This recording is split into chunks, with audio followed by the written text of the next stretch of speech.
Hello everyone, welcome back to Yashu's world. ನಾನು bag ಇಟ್ಕೊಂಡು ಎಲ್ಲಿಗೆ ಹೋಗ್ತಾ ಇದ್ದೀನಿ ಥಿಂಕ್ ಮಾಡ್ತಾ ಇದ್ದೀರಾ. ನಾವು ಮಂತ್ರಾಲಯಕ್ಕೆ ಹೋಗ್ತಾ ಇದ್ದೀವಿ. ಹಾಗಾಗಿ ಎಲ್ಲ ಲಗೇಜ್ ಎಲ್ಲ ಪ್ಯಾಕ್ ಆಗಿದೆ. ನನ್ನ ಅಮ್ಮ ಲಗೇಜ್ ಕೂಡ ಪ್ಯಾಕ್ ಆಗಿದೆ. ಸೊ ಇವಾಗ ನಮಗೆ 5 ಗಂಟೆಗೆ ಬಸ್ ಇದೆ ಮಂಗಳೂರಿಂದ. ಹಾಗಾಗಿ ಹೊರಡ್ತಾ ಇದ್ದೀವಿ. ಸ್ವಲ್ಪ ಅರ್ಜೆಂಟಲ್ಲಿ ಇದ್ದೀವಿ. ನನ್ನ ಅಕ್ಕ ಎಲ್ಲರೂ ಬರ್ತಾ ಇದ್ದಾರೆ, ತುಂಬ ಜನ ಬರ್ತಾ ಇದ್ದಾರೆ. ಸೊ ನಿಮಗೆ ಮತ್ತೆ ನಾನು ನಿಮಗೆ ತೋರಿಸ್ತೀನಿ ಯಾರೆಲ್ಲ ಬರ್ತಾ ಇದ್ದಾರೆ, ಏನು ಕತೆ ಅಂತ. ಹಾಗಿದ್ರೆ ಇವತ್ತಿನ ವಿಡಿಯೋ ಶುರು ಮಾಡೋಣ. Let's get started. ಸೊ ಇಲ್ಲಿ ಬ್ಯಾಗ್ ಎಲ್ಲ ರೆಡಿ ಆಗಿದೆ. ನನ್ನ ಅಮ್ಮನ bag and this is my bag. So ಇದೊಂದು ಚಿಕ್ಕ ಬ್ಯಾಗ್ ಕ್ಯಾರಿ ಮಾಡ್ತಾ ಇದ್ದೀನಿ, ಆ ಕಡೆ ಎಲ್ಲ ಹೋಗ್ಬೇಕಾದ್ರೆ ಹಿಡ್ಕೊಂಡು ಹೋಗೋದಕ್ಕೆ. ಸೊ ಇವಾಗ ಹೊರಡ್ತಾ ಇದ್ದೀವಿ. ನನ್ನ ಅಮ್ಮನೂ ಕೂಡ ರೆಡಿ ಆಗಿದ್ದಾರೆ.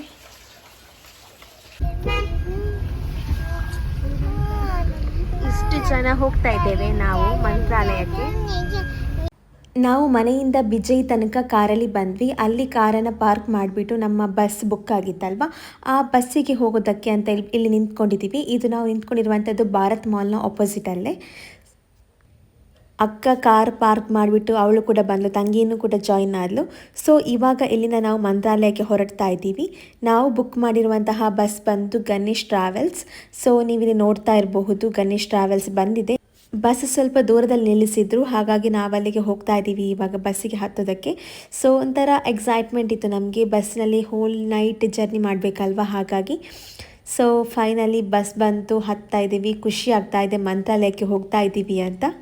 ಮಂತ್ರಾಲಯಕ್ಕೆ ಹೋಗಲಿಕ್ಕೆ ಆಲ್ಮೋಸ್ಟ್ ಒಂದು 15 ಅವರ್ಸ್ ಅಷ್ಟು ಜರ್ನಿ ಇದೆ. ಹಾಗಾಗಿ ಕುತ್ಕೊಂಡು ಹೋಗುವಂಥದ್ದು ತುಂಬ ಕಷ್ಟ. ಹಾಗಾಗಿ ನಾವು ಸ್ಲೀಪರ್ ಕೋಚನ್ನು ಆಪ್ಟ್ ಮಾಡಿದ್ವಿ. ಸೊ ಇದರ ಕಾಸ್ಟ್ ಬಂದುಬಿಟ್ಟು 1300 ಪರ್ ಹೆಡ್. ಸೊ ಒಂದು ಸೈಡ್ ಹೋಗೋದಕ್ಕೆ ಅಂದರೆ ಮಂತ್ರಾಲಯಕ್ಕೆ ಹೋಗೋದಕ್ಕೆ 1300, ವಾಪಸ್ ಬರೋದಕ್ಕೆ 1300. ಹಾಗಾಗಿ ಪರ್ ಹೆಡ್ನ ಟೋಟಲ್ ಕಾಸ್ಟ್ ಬಂದುಬಿಟ್ಟು 2600 ರುಪೀಸ್.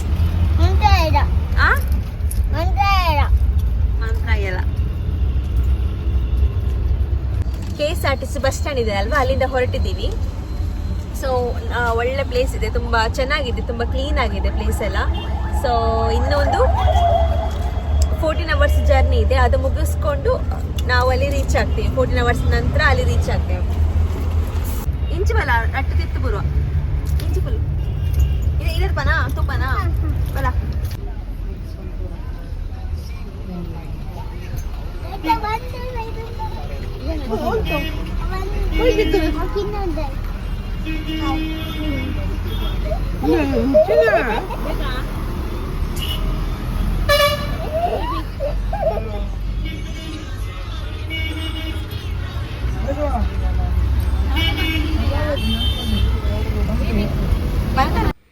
ನಮಗೆ ನೈಟ್ 8:30 ಆಗಬೇಕಾದ್ರೆ ಊಟಕ್ಕೆ ಅಂತ ಸ್ಟಾಪ್ ಮಾಡಿದರು.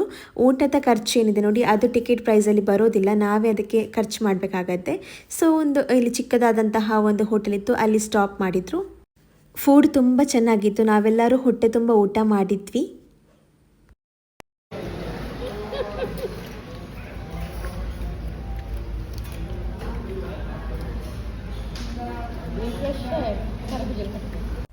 ಊಟ ಮುಗಿಸ್ಕೊಂಡು ನಮ್ಮ ಜರ್ನಿನ ಮತ್ತೆ ಸ್ಟಾರ್ಟ್ ಮಾಡಿದ್ವಿ. ಲೈಟೆಲ್ಲ ಆಫ್ ಮಾಡಿದ್ರು, ಹಾಗಾಗಿ ತುಂಬ ಚೆನ್ನಾಗಿ ನಿದ್ದೆ ಬಂತು. ಆನಂತರ ಸಡನ್ನಾಗಿ ಗಾಡಿ ನಿಲ್ಲಿಸಿದ್ರು. ಯಾಕೆ ಅಂತ ನೋಡಿದರೆ ವಾಶ್ರೂಮಿಗೆ ಹೋಗ್ಲಿಕ್ಕಿದ್ರೆ ಹೋಗಬಹುದು ಅಂತ ಹೇಳಿಬಿಟ್ಟು ಗಾಡಿನ ಸ್ಟಾಪ್ ಮಾಡಿದರು. ಹಾಗಾಗಿ ಎಲ್ಲರೂ ಹೋಗ್ತಾ ಇದ್ದಾರೆ ಇವಾಗ ವಾಶ್ರೂಮಿಗೆ. ನಮ್ಮ ಆರ್ವಿನ ನೋಡಬಹುದು ನೀವು, ಎಷ್ಟು ಚೆನ್ನಾಗಿ ನಿದ್ದೆ ಮಾಡ್ತಾ ಇದ್ದಾಳೆ ಅಂತ. ಈ ಬಸ್ಸಲ್ಲಿ ಯಾವ ಥರ ಅಂತ ಹೇಳಿದರೆ, ಒಂದು ಕಡೆ ಸ್ಲೀಪರ್ ಕೋಚ್, ಇನ್ನೊಂದು ಕಡೆ ಸಿಟ್ಟಿಂಗ್ ಇದೆ.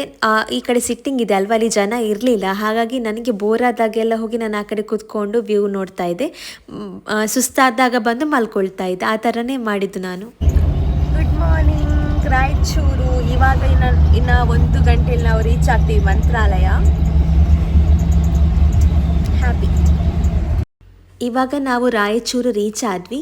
ನೈಟ್ ನಿದ್ದೆ ಎಲ್ಲ ತುಂಬ ಚೆನ್ನಾಗಾಯಿತು. ದಿವ್ಯಾಕ್ಕ ಮತ್ತು ಅಮ್ಮ ಜೊತೆಗೆ ಮಲ್ಕೊಂಡಿದ್ರು, ನಾನು ಆರ್ವಿ ತಂಗಿ ಒಟ್ಟಿಗೆ ಮಲ್ಕೊಂಡಿದ್ವಿ. ಅಕ್ಕ ಸಿಂಗಲ್ ಬೆಡಲ್ಲಿ ಮಲ್ಕೊಂಡಿದ್ಲು.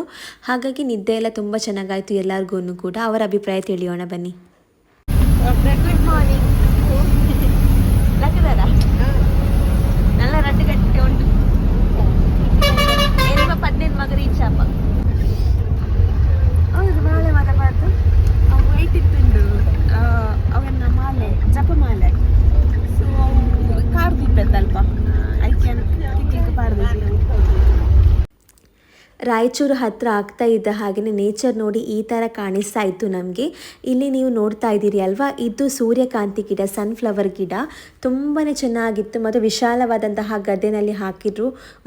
ಒಂಥರ ಕಣ್ಣಿಗೆ ಹಬ್ಬ ಇದನ್ನೆಲ್ಲ ನೋಡುವಂಥದ್ದು. ತುಂಬಾ ಬ್ಯೂಟಿಫುಲ್ ಆಗಿತ್ತು ಈ ಒಂದು ನೇಚರ್.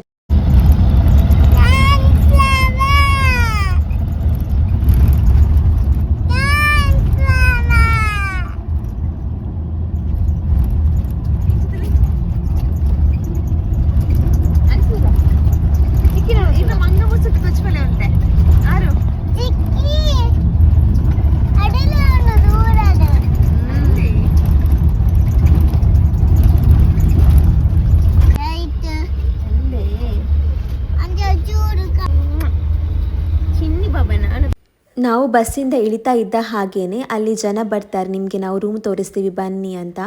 ಆದರೆ ಇಲ್ಲಿ ತುಂಬ ಸ್ಕ್ಯಾಮರ್ಸ್ ಇರ್ತಾರೆ, ಹಾಗಾಗಿ ತುಂಬ ಕೇರ್ಫುಲ್ ಆಗಿರಬೇಕು. ಅವರು ನಮಗೆ ಸ್ಟಾರ್ಟಿಂಗಲ್ಲಿ 3000 ರುಪೀಸ್ ಅಷ್ಟೇನೋ ಚಾರ್ಜ್ ಹೇಳಿದರು.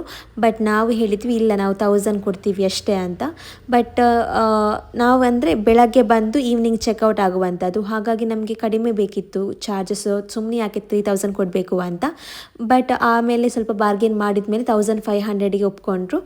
ಹಾಗಾಗಿ ರೂಮ್ ಚೆನ್ನಾಗಿತ್ತು ಅಂತ ಹೇಳಿಬಿಟ್ಟು ನಾವು ಕೂಡ ಓಕೆ ಅಂತ ಹೇಳಿದ್ವಿ. ನನ್ನ ಅಕ್ಕನಿಗೆ ಹೂ ಮುಟ್ಕೊಳ್ಬೇಕು ಅಂತ ಆಸೆ ಆಯಿತು, ಯಾಕೆಂದರೆ ನಮ್ಮ ಕಡೆ ಈ ಥರದ ಹೂ ಸಿಗೋದಿಲ್ಲ, ಹಾಗಾಗಿ ಒಂಥರ ಡಿಫ್ರೆಂಟ್ ಆಗಿರುತ್ತೆ ಅಂತ. ಬಟ್ ಇಲ್ಲಿ ಹೂ ಮಾರುವವರು ಕೂಡ ಸ್ಕ್ಯಾಮರ್ಸ್ ಆಗಿರ್ತಾರೆ. ನಾವು 2 ಮೊಳ ಸಾಕುವ ಅಂತ ಹೇಳಿದರೆ ಅವರು 4 ಮೊಳ ಕೊಟ್ಟು ಹಣ ಕೊಡಿ ಅಂತ ಹೇಳ್ತಾರೆ. ಆವಾಗ ನಾವು ಜಸ್ಟ್ 2 ಮೊಳ ಅಷ್ಟೇ ಕೇಳಿದ್ವು ಅಂತ ಹೇಳಿದರೆ, ನಾವು ಆಲ್ರೆಡಿ ಕಟ್ ಮಾಡಿ ಆಯಿತು, ಇನ್ನು ವಾಪಸ್ ಇಟ್ಕೊಳ್ಳೋದಿಲ್ಲ ನಾವು, ಪ್ಲೀಸ್ ಹಣ ಕೊಡಿ ಅಂತ ರಿಕ್ವೆಸ್ಟ್ ಮಾಡ್ತಾರೆ. ಸೊ ಈ ಥರ ಎಲ್ಲ ಸ್ಕ್ಯಾಮ್ ನಡೀತಾನೆ ಇರುತ್ತೆ ಇಲ್ಲಿ. ಹಾಗಾಗಿ ನಾವು ಬೇರೆ ಕಡೆ ಹೋದಾಗ ಸ್ವಲ್ಪ ಅಲರ್ಟ್ ಆಗಿರಬೇಕು, ಸ್ವಲ್ಪ ಕೇರ್ಫುಲ್ ಆಗಿರಬೇಕು. ಇವನ್ ಚಿಕ್ಕ ಚಿಕ್ಕ ಮಕ್ಕಳು ಕೂಡ ಅಷ್ಟೇ ಹಣ ಕೇಳ್ತಾರೆ. ಹಣ ಕೊಟ್ಟರೆ ಹಣ ಬೇಡ, ನಮಗೆ ಅಕ್ಕಿ ಕೊಡಿ ಅಂತ ಹೇಳ್ತಾರೆ.